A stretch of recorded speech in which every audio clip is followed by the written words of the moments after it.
நண்பர்களே, வீடியோவில் இருக்கக்கூடிய கிடாக்கள் விற்பனைக்கு இருக்குது. தொடர்ந்து அதை பற்றின டீட்டெயிலை பார்க்கலாம். அதுக்கு முன்னாடி உங்களுக்கு ஒரு முக்கியமான வேலை இருக்குது. ப்ளே பட்டன் ஆஃப் பண்ணிவிட்டு கீழே பாருங்கள், சப்ஸ்கிரைப்னு இருக்கும். அதை கிளிக் பண்ணிவிட்டு பெல் பட்டனை கிளிக் பண்ணி ஆல் ஆப்ஷனை எனேபிள் பண்ணிக்கிங்க. தொடர்ந்து வீடியோவை பாருங்கள். நம்ம பார்த்துருக்கக்கூடிய கிடாக்கள் மொத்தம் 6 இருக்குது. 6மே விற்பனைக்கு இருக்குது. சோளிங்கருக்கு பக்கத்தில் இருக்குது. எல்லாமே ஒரிஜினல் ஒங்கோல் கிடாக்கள். இந்த கிடாக்கள் எல்லாமே செலக்ட் பண்ணி எடுத்த கிடாக்கள். கூடூர் சந்தையில் செலக்ட் பண்ணி எடுத்த கிடாக்கள் நம்ம தான் எடுத்து கொடுத்தோம். மொத்தம் 8 எடுத்தோம். 8ல் 2 வந்து விற்பனை ஆகிடுச்சு. 6 விற்பனைக்கு இருக்குது. தேவைப்படுறவங்க சீக்கிரமாக நீங்கள் பதிவு பண்ணிங்க. புக் பண்ணிவிட்டு நீங்கள் கடைசி டைமில் கூட நீங்கள் எடுத்துக்கலாம்.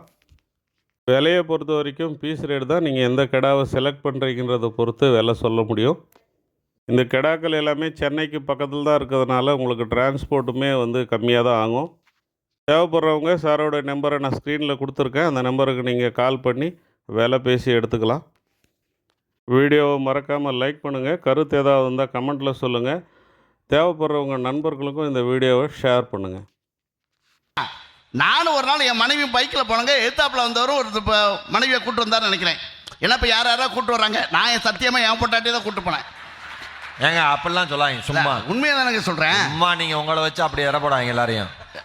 என்னையே தாங்க சொல்ல முடியும். நான் எல்லாம் அடுத்த விட சொல்ல முடியா. நான் என் மனைவியை தான் கூப்பிட்டு போனேன். எதிர்த்தாப்பில் வந்தவர் அவர் மனைவி தான் கூப்பிட்டு வந்தார்னு நினைக்கிறேன். எதிர்த்தாப்பில் திடீர்னு ஒரு நாய் குறுக்க போய் 2 பேர் கீழே விழுட்டாங்க சார். அவருக்கு இங்கே கல்லெல்லாம் குத்தி ரத்தம்.